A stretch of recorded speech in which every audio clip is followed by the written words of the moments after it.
wish I found some better sounds no one's ever heard. I wish I had a better voice that sang some better words. I wish I found some chords in an order that is new. I wish I didn't have to rhyme every time I sang. I was told when I get older all my fears would shrink, but now I'm insecure and I care what people think. My name's Blurry Face and I care what you think. My name's Blurry Face and I care what you think. Wish we could turn back time to the good old days when the mama sang us to sleep, but now we're stressed out. Wish we could turn back time to the good old days when the mama sang us to sleep, but now we're stressed out. In August 2023, during a celebration in my hometown in Albania, I happened to go on stage and promise I would ride a bicycle from China to Albania. I can't deny that the several rakia I previously had played a role in the building up to that moment. Nevertheless, a promise was made and was on record, so I could not pull back. However, I promised I would ride from China without a precise starting point, so I chose the most western Chinese city, almost halfway to Albania. Yes, I know, China is big, very big. So, I packed my bike with pillows and old clothes, took a flight to Kashgar in Xinjiang, and was ready to go. But still, the goal of my travel was not just to ride. As an adventurer through the ancient Silk Road, my goal was to see, taste and smell, talk and understand people, and ultimately learn.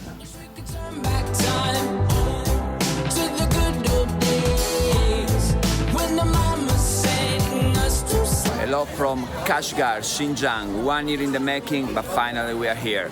This is the bike. Here I am at 4,000 kilometers from my hometown. Ready to go from this ancient town in the Silk Road, still in China, but closer to home. Now, for the next 5 weeks, it's going to be an amazing adventure back home. Let's see how it goes across 9 countries, desert, cultures, and everything in front of me. I'm sort of unaware of what's going to happen, but keep following. Here on G Production, ready to go. 3, 2, 1. The journey starts now. It was an early morning when I started in Kashgar, Xinjiang, a city brimming with history, a place where culture met in the ancient Silk Road. My bike was loaded with everything I needed for the journey ahead: few layers of clothing, a tent, and some tools to fix my bike. The Irkashtan Pass awaited me, a rugged gateway into Kyrgyzstan, and the start of an adventure that will test both my body and my mind.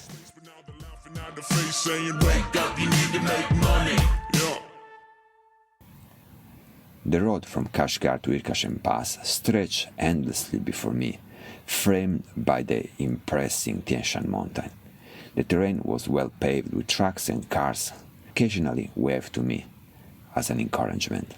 The drivers were very nice. As I climbed high, the temperature began to drop and the wind picked up, a forewarning of the challenges ahead.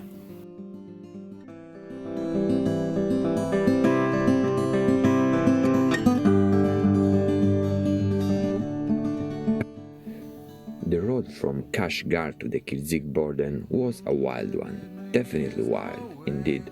After crossing Ulunchat, a city 90 kilometers from Kashgar, I had to face 100 kilometers of basically nothing. No supermarket, no water, just a few police stations.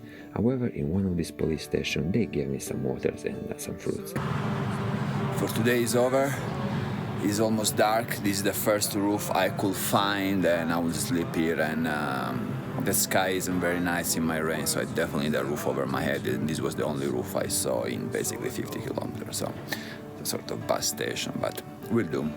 Just by the road, little noisy, but who cares? I will sleep very well.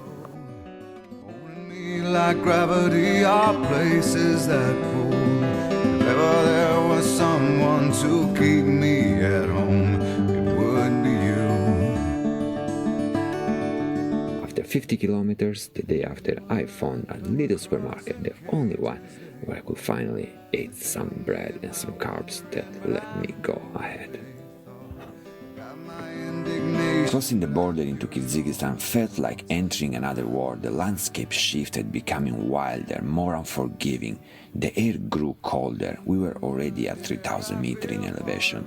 The dark clouds gathered above me, and the sun faded away. The rain began first as a drizzle and then as a downpour. The wind was so strong that it threatened my balance. My hands were the first to suffer.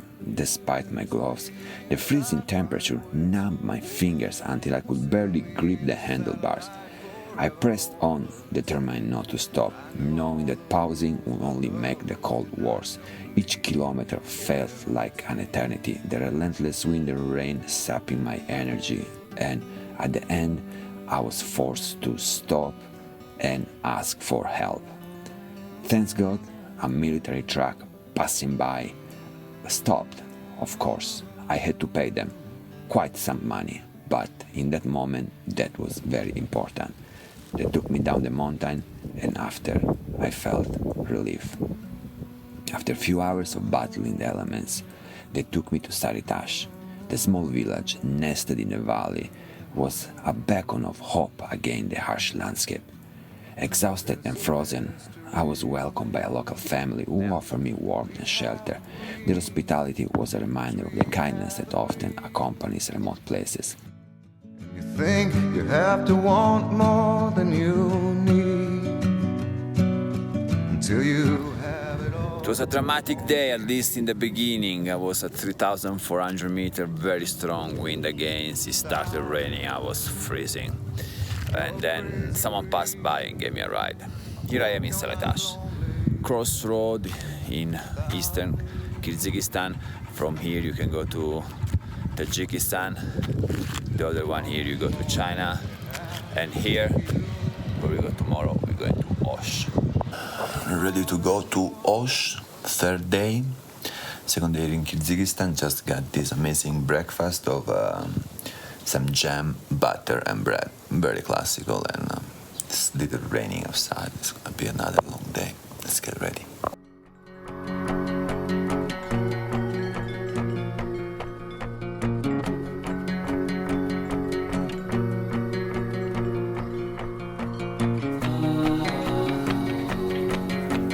The next morning, I felt as a renewed sense of purpose as I set off to Osh, Kyrgyzstan's second largest city.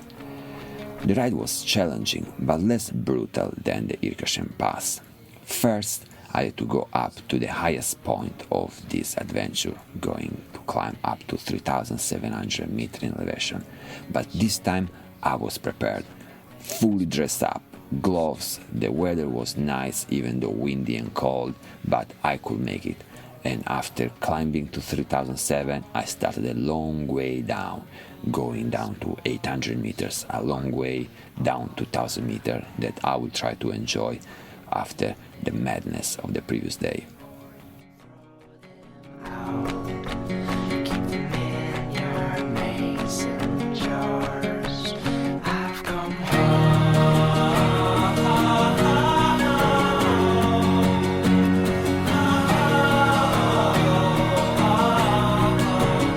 The ride was beautiful, not only because it was down, but also because the landscape was amazing. These clouds, this mountain, these stands, these people, and all the animals around. I felt so alive. This was one of the highlights of my trip by far. Kyrgyzstan is really made to be bike toured. The few roads and this harsh landscape makes it a perfect country. And after visiting all the 9 countries that I went through this bike ride, I can say that Kyrgyzstan is a place where I will definitely go back to bike ride, and maybe just Kyrgyzstan, maybe heading to Tajikistan, but it's really worth and amazing, and this was really one of the highlights of the trip.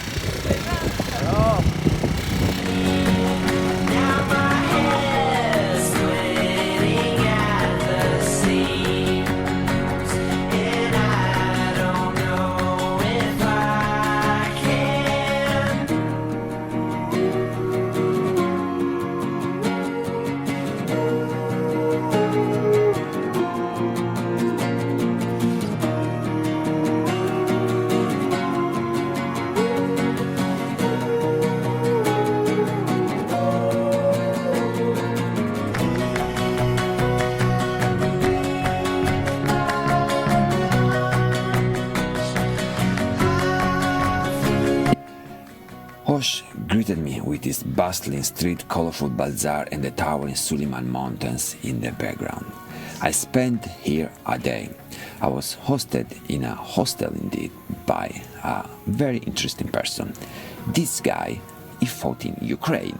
He was part of the Russian soldiers and he basically blew up on a bomb. The Russian government gave him some money. He came back to Osh, his hometown, where he opened this hostel. He showed me some impressive photos, and I can't deny I have to believe him, because he was falling apart. That bomb really signed me. However, he happened to tell me how much he was paid fighting for the Russian, an impressive $3,500 per month. Quite some money, considering that you can go a long way in Kyrgyzstan with that money. The guy was satisfied, but however, it seemed he wanted to go back to fighting. An argument that didn't want to dig deep into it. After exploring Hosh, I figured out that I was feeling quite well. After a day of resting, was back on the road, ready to traverse the Ferragana Valley, a stretch that would prove both beautiful and grueling.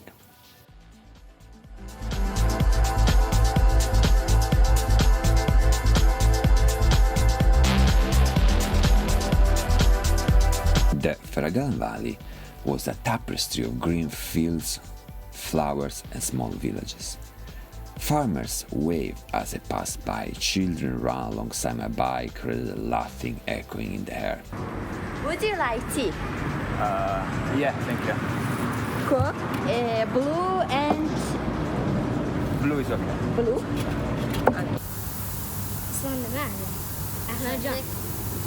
But the valley was very dry in this period. The headwinds were relentless and the sun blazed mercilessly overhead. Here we were at 600 meters in elevation, quite low, especially considering we were in the peak of summertime, end of July, and the temperature was quite high.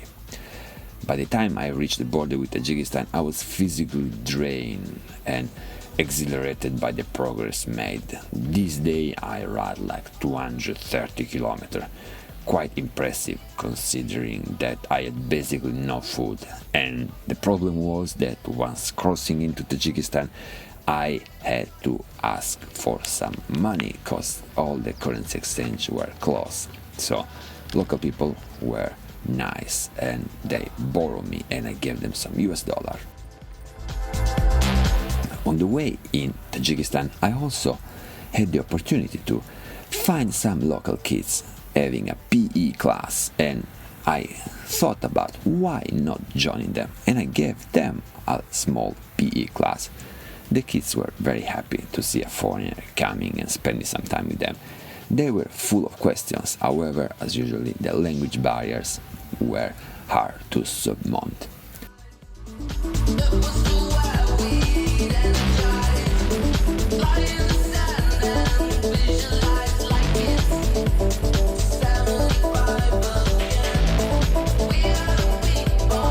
The road ahead wound through breathtaking mountain landscape, but the journey was far from over. For 4 days I sacked through Tajikistan, a rugged terrain, stopping only to rest and refuel. The kindness of strangers continued to sustain me. Another local family welcomed me into their home, offering me a warm bed and earthly meals that revived my spirit.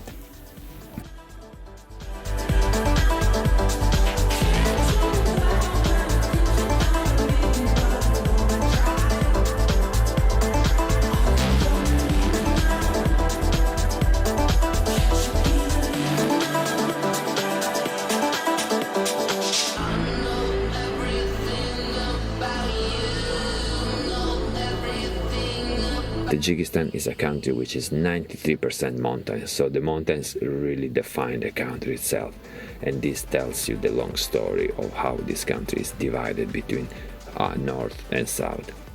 However, I made it to reach the Tunnel of Death, and the policeman at the gate didn't want to let me in. He said it's too dangerous, and there is a reason indeed why it's called the Tunnel of Death. In front of the Tunnel of Death, they're not letting me go. Many dead people, maybe. I have to find a ride, basically. They will not let me go. After giving him $2, he was like, you know what, just go and die, maybe. But I didn't die, and those $2 were definitely worth, because riding the Tunnel of Death was definitely a harsh experience, but it was a strong one. Stretching nearly 5 kilometers through the mountains, the tunnel was dark, poorly ventilated, and riddled with potholes. Vehicles rode past, their headlights barely pierced the dark gloom. The air was suffocating, heavy with exhausted fumes and dust. Emerging from the tunnel felt like escaping a nightmare. I gasped for fresh air, grateful to see the open sky again. I made it through the Tunnel of Death. It's very long. More than 5 kilometers. Very stressful. Happy to see the stars again. The ride down was wild. The strong wind made me lose control of the bike at some point, but I was able to keep riding.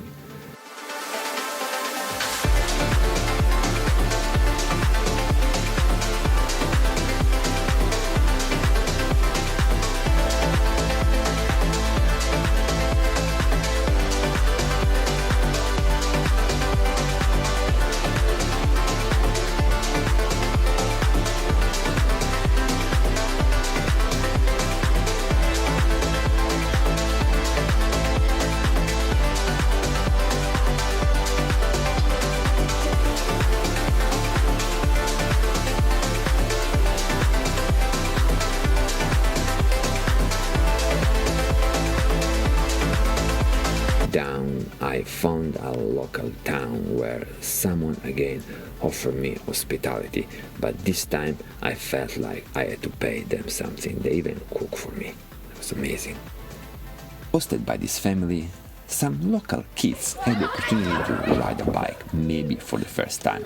Well, the bike was a bit too big for them, but they tried nevertheless, with some degree of success, even though I must say that they dropped my bike a couple of times on the ground and my heart was stopping every time the bike fell. But this was a strong bike, as you will see, so pull it up again and I told them try one more time.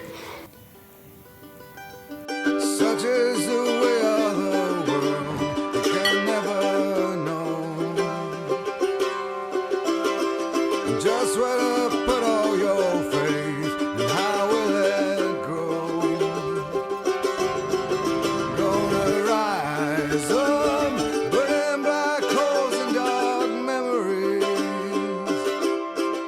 Gonna rise up, turning mistakes into gold. The day after, back again and started my long ride to Samarkand. Crossing through the Tajik mountain remind me very much of those movies about Afghanistan.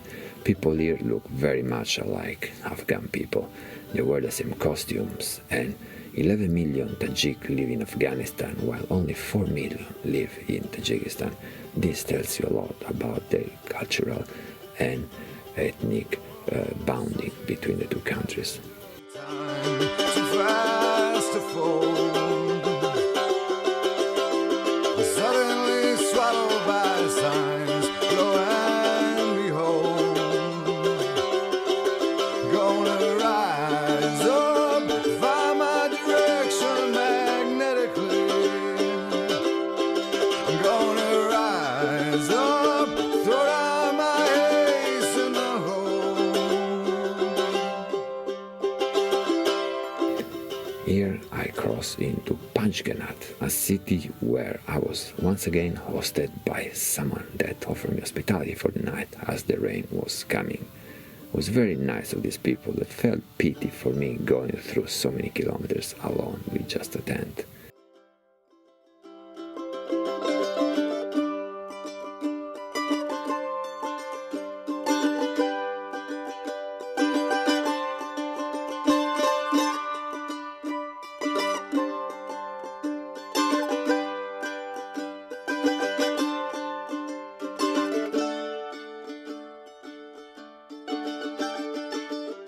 In Samarkand, I allowed myself 2 full days of rest.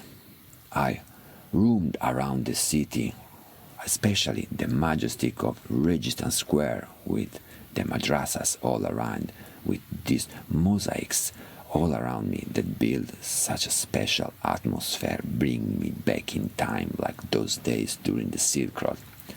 The city-long history was palpable in every corner, from the bustling market to the quiet countryside where the scene was quieter and the air was firm. Samarkand was really impressive. In some moment of history, Samarkand was the third biggest city in the world. This to say the importance of the Silk Road back in history. And now, going through this travel, I really feel the history, I really feel being back in those days, not on a camel, but riding a bicycle. A slight difference, but let's say still impressive.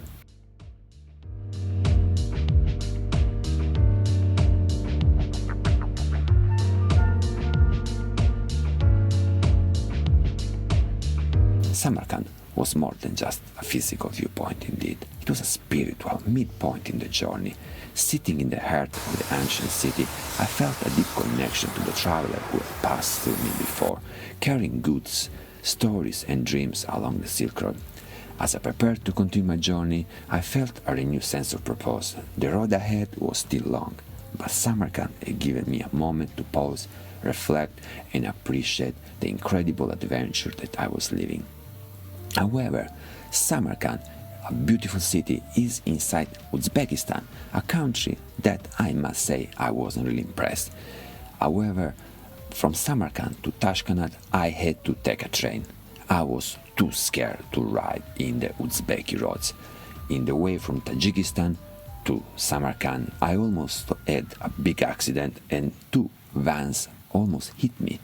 I thought this is the worst place where to ride a bicycle, especially considering the tiny road. So, as a precaution measure, I chose to take a train, enjoy the view, and arrive in Tashkent, the capital, from where I will take a flight to Azerbaijan, because, due to political reasons, it's very hard, almost impossible, to ride through Turkmenistan. And going through Russia would be arduous as well. Not impossible, but let's say that arriving in Azerbaijan would be much easier. Taking a flight, skipping 3,000 kilometers of nothing, just desert and headwind, and start in Europe. So, this will be for the next video. Keep watching, always here at G Production.